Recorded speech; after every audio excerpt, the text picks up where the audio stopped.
Uyu munsi ngiye kubabwira inkuru y'umugabo ukomeye wabyaye abana 200 witwa Pataseka. Significant shift occurred with the system. Nkuko mubizi mu myaka y'800 abazungu bagiye bagura abirabura babakuye mu bihugu byabo. More horrific and distressing. Bakora uko bashoboye kugira ngo inyungu baguza abo birabura bazazibone. Into engaging in sexual relations. Niyo mpamvu bafataga abagabo bakabaryamanisha n'abakobwa benshi kugira ngo babashe kubyara abana benshi bazabakorera. Tragically caught in the clutches of this. Muri icyo gikorwa cyakorwaga haje kuvuka umwana witwaga Pataseka. He became the father of an astonishing number of children. Yaje kubyara abana benshi cyane udashobora kubara, abana 200. Known as Pataseka, which was a nickname, Roque Jose Florencio. Uwo Pataseka bamugurishije muri Brazil. Caba, Sao Paulo. Yaje kuhavukira arangije ahabyarira abana 249. Pataseka was ese byaje kugenda gute kugira ngo Pataseka ahabyarira abana 249? the perfect fit for the role of a breeder. Yaraje bamugurishije yari umusore muremure wari ufite hafi metero 3 na 500. Pataseka was specifically selected to engage in relations. Ubwo rero kubera ubunini n'uburebure bwe babonye umwana wese bari kumukomoka yari kuzaba umusore kandi akabakorera akazi kenshi cyane. His life was controlled by his owner's desires. Ubwo rero ntabwo yashobora kugira icyo avuga kubera ko niko amabwiriza yabaga. Livestock. He was put to work as a breeder. He often rebelled against his oppressors and tried escaping several times. Ubwo rero nta kindi kintu bari bamukeneyeho nuko atera abagore benshi nduko bashoboka kugira ngo bazavuke bameze nka se. Roque Jose Florencio. Uwo Pataseka yavutse mu 1828. Located in the state of Sao Paulo, Brazil. Avukira muri Of Brazil. his time, Roque was born into the cruel and oppressive institution of slavery.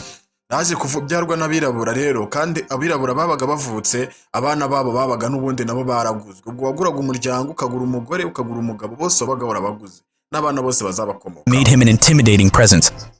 Rero bakimubona babonye ukuntu yakuza vumbuka ari umusore bahise bamushyiriraho itegeko ry'uko yagombaga kurya akanywa ariko agahora mu buriri gusa. Pataseka was specifically selected to engage in intimate relations with female slaves. The purpose behind this act was to produce offspring who would. Ubwo rero intego y'abo bazungu rero kugira ngo abagore bajye bamusanga aho ari aryamane nabo abatera inda barebe ko babyara abana b'abasore bazabakorera imirimo myinshi. Mbese ni nko kubangurira. And reducing him to nta muntu washobora gutoroka aho hantu kuko ababaga bafite ababarinda. Examinations, ensuring he was free from any diseases that could hinder his reproductive capabilities. Babonaga umuntu wese uzamukomoka yari kuzaba umuntu ukomeye kandi udashobora gupfa kwatakwa n'indwara iyo ari yo The yose. chances of producing strong offspring. The specific number of Ibyo bintu byatumye amara imyaka ariko frequency of these encounters remain undisclosed. However, historical estimates indicate that Pataseka fathered over 200 children, who unfortunately inherited their father's enslaved status. ikibabaje nuko abo bana bose bavukaga bahitaga babajyana mu With bucakara. some being Uyu Pataseka nta kindi gikorwa yakoraga uretse gutera inda gusa. the treatment of Pataseka's offspring was deep. Yaje gupfa mu mwaka w'1958 mu kwa kabiri tariki 17. Innocent children. Apfa afite imyaka 130. Instead, Aya mateka nayo ukuri ariko ushobora kuba tarayabwiwe n'abantu benshi kuko iki gikorwa bakoraga ubundi ntago cyabaga cyemewe. stolen, and they were subjected to backbreaking toil on plantations and in households, Uyu Pataseka kubera impano yari afite cyangwa uburyo yanganaga livestock, byatumye adakora ibikorwa nk'iby'abandi birabura bakora. family from their mothers Icyo yakoraga yagombaga kurya akanywa ubundi abandi bagakora agatera inda kuko. or care. Gusa ariko nawe bari baramushyiriyeho itegeko rikomeye atagombaga kurenga. Heartless owners who viewed them as nothing more than expendable tools to Yagombaga kwicara hamwe yarangiza and were expected, akaryamana n'abagore 100 buri munsi. waiting the cycle of suffering, Yabaze kuryamana n'abagore 100 igihe yabaga binaniwe ubwo cyari ikibazo. toil Ibi ntabwo byari uburenganzira bwe cyangwa ubushake bwe ryari itegeko. of their oppressors. Domestic work meant to be a nurturing environment, Ibyo yagombaga kubikora atabikora nawe akaba yakwicwa cyangwa akajyanwa mu mirima. but also emotional torment at the hands of their masters and Abana bose bamukomokagaho nta kindi bakoreshwaga uretse imirimo yo mu rugo kandi wasangaga nta bikoresho bihagije babahaye kugira ngo babikoreshe. just system. Mbese ni nk'uko umuntu aba afite itungo rihinga akora uko ashoboye akarihereza ibyo kurya bike rigakora ibyo gukora cyane kubera ko aba ribona nk'igikoresho atari umuntu. Education to these young souls was a deliberate strategy employed by their oppressors, for they knew that an educated slave posed a threat to the oppressive system.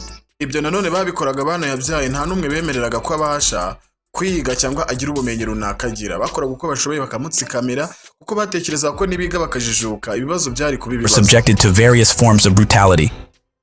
Uyu Pataseka rero nawe ari mu babyaye abana nabo bakagenda gutyo cyane ko nawe yari yaravukiye mu The bucakara. violence were not merely intended to correct behavior, but to instill fear, maintain control, and enforce a sense of inferiority within them. mu mwaka w'igihumbi hafi magana Slaveholders sought to reinforce the notion that these children were subhuman, unworthy of compassion or Pataseka yahindutse umuntu ukomeye cyane mu gihugu cya Brazil aho none yaratangiye gushaka kugurwa amafaranga menshi favorable treatment. bamushyizeho imirima myinshi kugira ngo bamugure bajye nabo kumubyaza umusaruro Even a plot of land kuko abana bose bamuvukagaho wasangaga ari abantu bakomeye cyane abana bafatika. once free, Pataseka found love and got married to a woman named Palmyra. They nubwo byagenze gutyo ariko Pataseka yaje kubona umugore barashyingiranwa byemewe n'amategeko gifted to him by his former master.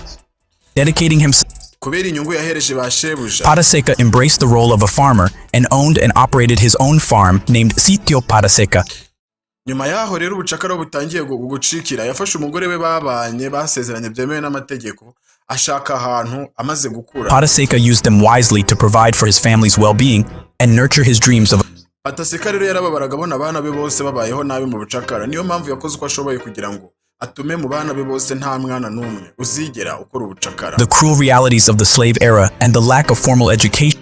Ari mu bantu bakoze uko bashoboye abana bavutse kuri uwo mugore we w'isezerano agatuma biga bakigishwa kandi bakabasha kubaho to neza. slavery, indicating their parents were rarely kept in those times, further complicating his search.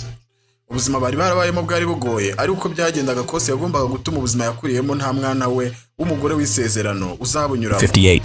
His legacy remains a testament to the struggles Inkuru iracyavugwa kuko kugeza kuri iyi saha nta wundi mugabo wigeze ubaho ku isi wigeze ubyara abana nk'abo Pataseka yabyaye. nation, love for his family, Nanone bituma abahirabura tuvuga ko dukomeye buriya kubyara abana bangana gutya ni nk'igitangaza. oppression.